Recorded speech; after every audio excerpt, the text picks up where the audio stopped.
A story involving nudity, technology, and adolescence. A small town in Colorado finds itself in the white-hot glare of the national media spotlight because of a so-called sexting scandal. Scores of students, some of them only in middle school, suspected of trading naked pictures on their phones using secret apps designed to hide it all from their parents and teachers. Here's ABC's David Wright. Anybody want to talk about what's going on in school? No. At Canyon High School in Colorado today, a shameful silence. It's none of your business, man. About a sexting scandal that officials say implicates at least 100 students. It's not really what we want our class to be known for. An anonymous tip last week exposed a secret activity. Teens swapping nude photos of each other like baseball cards, up to 400 of them. There's information out there about this has been going on a long time. We're talking high school students all the way down to 8th graders here. Now, several students are facing suspension, including so many high school football players, the school's team had to forfeit the final game of the season.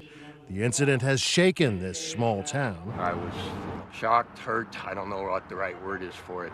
But teens here say sexting is so common, few of them are surprised, even those who say they weren't personally involved. We're young, we're stupid, we're gonna do things like that. So this is just the digital version of you show me yours and I'll show you mine? Yeah, I'd say, back when we had Spin the Bottle, we weren't live streaming it through Periscope and putting it on the web. Kids have to understand that if you're passing this stuff around, you could be indicted for a crime. A reckless moment can have serious consequences, including, in this case, legal ramifications. According to one recent study, most teenagers are unaware that sending nude pictures could land them criminal charges for trafficking in child pornography. So if these prosecutors wanted to, they could charge almost every kid here with a felony, which could mean jail time and ending up on the sex offender database for life. It's a real possibility for some of those Colorado students. The sexting scandal at Canyon City High is by no means an isolated case. In the last 6 months, there have been over a dozen sexting investigations across the country, a growing problem in high schools and middle school. There's currently no federal sexting law, but it is on the books in 20 states with widely ranging penalties. In New Jersey, the prosecutor's office charged 20 male students from lower... Male students shared nude photos of female students through text messages and social media.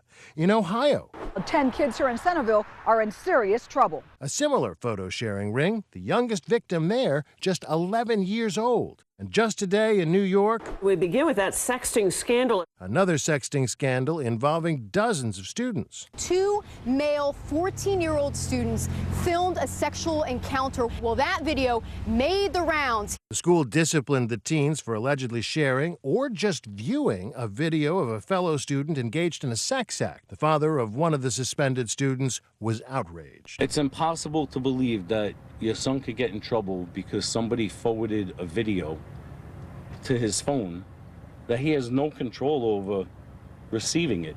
In North Carolina, prosecutors can charge a minor for sharing nude photos of him or herself. Cormega Copening, a star high school quarterback, pled guilty to sexually exploiting a minor, himself. Police found naked photos of him at age 16 on his own cell phone while investigating unrelated claims. He had sent the photos to his girlfriend at the time and was charged with making and possessing child pornography, perpetrator and victim of the same crime. Cormega took a plea deal in order to avoid having to register as a sex offender. Scary, especially thinking that my life could have been thrown down the drain over some pictures. If this is literally just teens sharing nude photos with other teens, and no one was coerced, all voluntary, it would be nuts to charge them with a crime in connection with that in this case.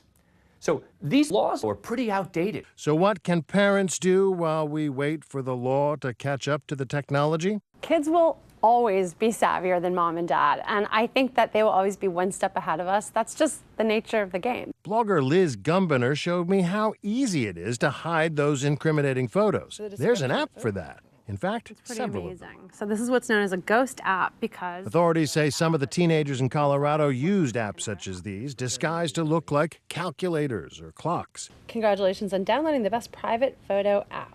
Photo Vault gives users the option of a decoy password to fool unsuspecting parents, presumably. So you can set a fake password to access a more safe part of your photo library. The G-rated pictures. Exactly. Should you have R-rated ones or X-rated ones somewhere else. Another app, Calculator Plus, looks completely innocent. But when you open it up and I type in my password and I hit the percentage sign, you realize it's a hidden photo album. Wow.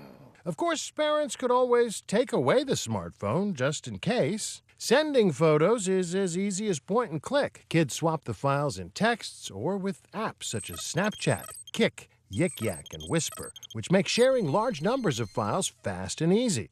So you give them the flip phone. You give them the old, take up your old Motorola from like 1994. Give them the brick. Even that's no guarantee the kids won't get themselves into trouble. Just because your kids don't have these apps doesn't mean they don't have a secret stash somewhere of photos. And that's why I think conversations with your kids are going to be a lot more effective in the long run than spy maneuvers on their iPhones. Sure. A lot of those parents in Canyon City must be wishing they'd had the conversation, sparing their kids the hurt and humiliation of being victims or the pain of being busted.